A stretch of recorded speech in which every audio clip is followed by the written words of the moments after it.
Hello and good evening everyone. I hope you all are fine and having a great day. आप सभी की तैयारी एकदम अच्छी चल रही होगी। कमेंट बॉक्स में बताइए कि आपकी तैयारी कैसी चल रही है। तो चलिए आज की क्लास में हम डिस्कस कर लेते हैं कुछ ऐसे क्वेश्चंस जो टीजीटी और पीजीटी दोनों के एग्जाम्स के लिए काफ़ी ज़्यादा यूज़फुल हैं। तो जो आज के क्वेश्चंस हैं वो बेस्ड हैं परसेंटेज कॉन्सेप्ट के ऊपर, और मैं आपको कुछ टेक्निक्स बताऊंगा जिन टेक्निक्स का यूज़ करके आप क्वेश्चंस में अपना टाइम और एफर्ट दोनों बचा सकते हैं और अपने स्कोर को मैक्सिमाइज कर सकते हैं। तो चलिए देख लेते हैं पहला question. By how much percent should the use of milk be increased if the price of milk is decreased bye 20% so that the expenditure remains unchanged। एक जो बेसिक बात है सबसे पहले मैं वो बताना चाहता हूं। जो मिल्क था उसका प्राइस अगर कम हो रहा है, तो आपको अपना कंजम्पशन बढ़ाना पड़ेगा अपना एक्सपेंडिचर सेम या कांस्टेंट रखने के लिए। ये एक सिंपल कॉन्सेप्ट है, ये एक बेसिक सी बात है। तो अब आपको कितना परसेंट अपना कंजम्पशन बढ़ाना पड़ेगा सो दैट एक्सपेंडिचर जो है वो आपका क्या हो जाए, सेम हो जाए।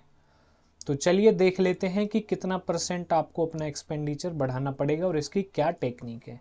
देखो सबसे पहले जब बात करें किसी भी चीज़ का प्राइस जब इंक्रीज हो जाए, जब किसी भी चीज़ का प्राइस क्या हो जाए, इंक्रीज, तो जितना इंक्रीज हुआ है, जैसे मान के चलो x% इंक्रीज हो गया, x%, बाउ how much percent milk be increase if the price, हाँ यहाँ पे x% डिक्रीज हो गया ना। तो यहाँ पे आपको क्या करना है, x डिवाइडेड बाई डिक्रीज हुआ है तो 100 माइनस x मल्टीप्लाई बाई 100, इतना परसेंटेज, ये आपकी ट्रिक रहेगी या फॉर्मूला कह लो। इतने परसेंटेज आपको कंजम्पशन आपका बढ़ाना पड़ेगा, इतने परसेंट आपको कंजम्पशन क्या करना पड़ेगा, इंक्रीज करना पड़ेगा, so that expenditure remains constant, expenditure क्या हो जाए आपका, कांस्टेंट हो जाए। तो चलिए ये फॉर्मूला लगा देते हैं, ये ट्रिक है डायरेक्ट आप समझने के लिए। अब नीचे प्लस आएगा या माइनस वो मैंने आपको बता दिया। प्राइस यहाँ पे क्या हो रहा है, डिक्रीज हो रहा है ना प्राइस, तो यहाँ माइनस आएगा। अगर कोई चीज़ इंक्रीज हो रही होती तो यहाँ पे प्लस आ जाता, तो मैं इसको माइनस या प्लस कर देता हूँ, यहाँ पे आपका माइनस यूज होगा। चलिए फॉर्मूला अप्लाई कर लेते हैं। x क्या है, जो आपका परसेंटेज डिक्रीज हुआ है या इंक्रीज हुआ, x% बोल लो इसको। तो 20 divided by 100 minus 20 multiply by 100, ये कितना आ जाएगा आपका, 20 divided by 80 multiplied by 100, cancel, 25% consumption of milk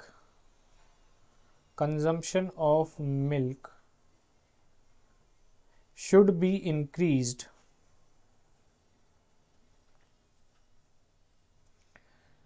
so that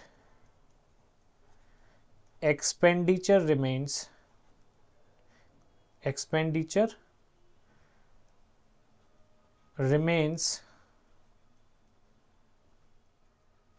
constant या अनचेंज्ड, एक ही बात है। तो टेक्निक आपको समझ में आ गई होगी, ये फॉर्मूला हमने यूज किया है, ये आप डायरेक्ट पेपर में यूज कर सकते हो अपना टाइम बचाने के लिए।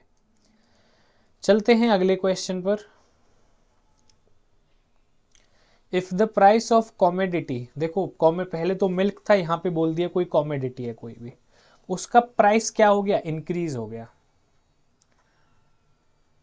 प्राइस इंक्रीज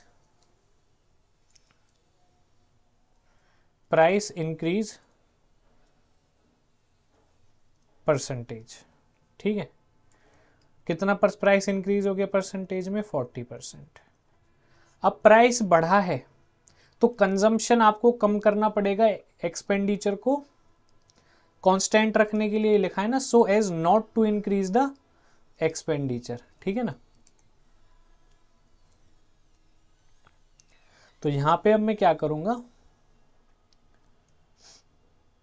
क्या फॉर्मूला बन जाएगा यहां पे आपका, अब यहां पे प्राइस इंक्रीज हुआ है तो क्या फॉर्मूला बनेगा आपका, यहां पे मैंने पहले भी समझाया था आपको, फॉर्मूला बन जाएगा आपका एक्स परसेंटेज, जो इंक्रीज हुआ है तो इंक्रीज लिख दो, एक्स परसेंटेज इंक्रीज डिवाइड, अब देखो इंक्रीज मतलब बढ़ना, तो नीचे 100 प्लस आएगा माइनस प्लस आएगा, यही चीज याद रखनी, मल्टीप्लाई बाई 100, इतना percentage consumption should be decreased for not to increase the expenditure, increase the expenditure। अब आपको समझ में आ गया क्लियर, कहने का मतलब ये है कि जब प्राइस इंक्रीज हो रहा है तो फॉर्मूला में नीचे प्लस आएगा और ये पूरा फॉर्मूला बताएगा कि कितने परसेंट आपको अपना कंजम्पशन कम करना है, क्योंकि देखो प्राइस बढ़ेगा तो कंजम्पशन कम करना पड़ेगा एक्सपेंडिचर को कांस्टेंट करने के लिए, और अगर प्राइस किसी भी चीज़ का ज़्यादा होगा तो कंजम्पशन कम करना पड़ेगा, और प्राइस कम होगा तो कंजम्पशन बढ़ाना पड़ेगा। अब कितना परसेंटेज कंजम्पशन बढ़ाना है या कम करना है वो इस फॉर्मूले से पता चलेगा, जैसे पहले इस फॉर्मूले से पता चला था, ठीक है ना।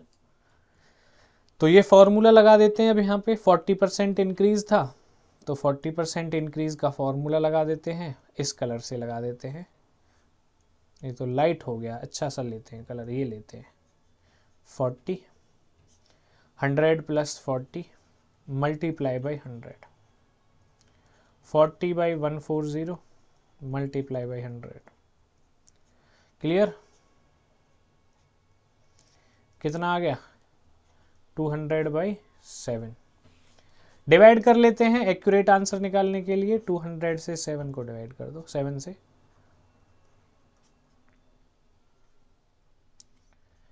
यह आ जाएगा आपका 28 होल 4 बाई 7 परसेंटेज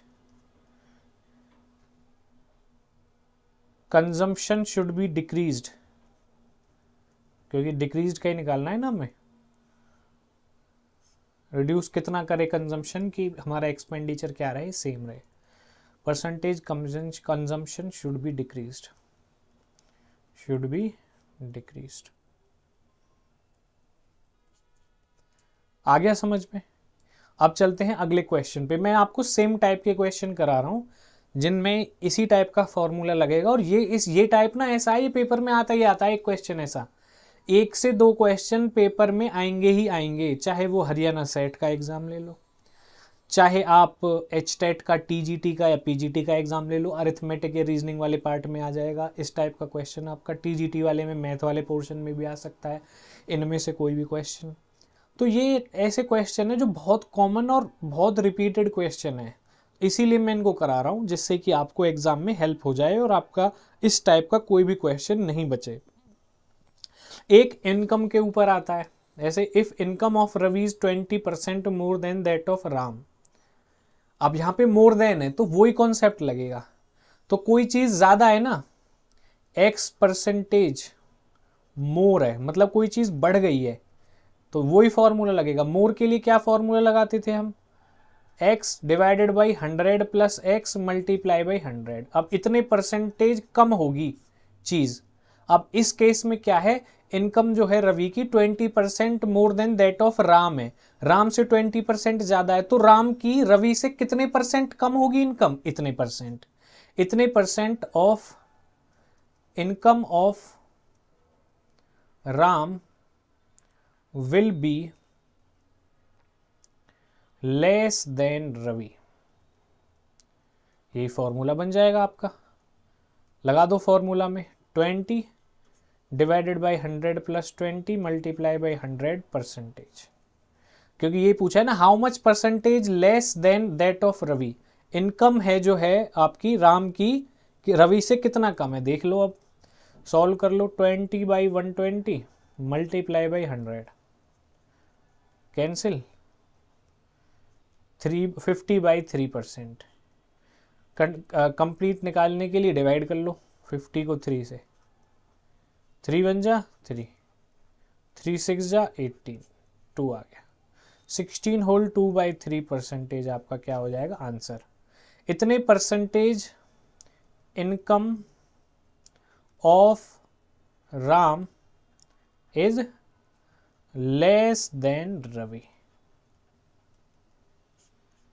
क्लियर हो गया। तो जो ये टाइप है ये मोस्ट कॉमन टाइप है, तो मैंने आपको ये करा दिया है। इनकम वाला क्वेश्चन भी अब आप कर दोगे, और कॉमोडिटी और कंजम्पशन हाउस होल्ड का, जो चीनी का प्राइस बढ़ रहा है, किसी चीज़ का प्राइस कम हो रहा है, तो ये क्वेश्चन आप अब आसानी से कर दोगे। तो प्लीज़ आप स्क्रीनशॉट ले लें इन क्वेश्चंस का या नोट डाउन कर ले, ये आपके लिए बहुत ज़्यादा हेल्पफुल रहने वाला है। तो चलिए इसी के साथ आज की वीडियो में इतना ही, मिलते हैं आपसे अगली वीडियो में, तब तक के लिए take care and bye bye. और हाँ, अगर अभी तक आपने हमारे चैनल RKC मैथ्स को सब्सक्राइब नहीं किया है तो प्लीज़ हमारे चैनल को सब्सक्राइब करें ऐसे ही इंटरेस्टिंग और effective to the point maths की प्रिपरेशन के लिए। मिलते हैं आपसे अगली वीडियो में, till then take care and bye bye.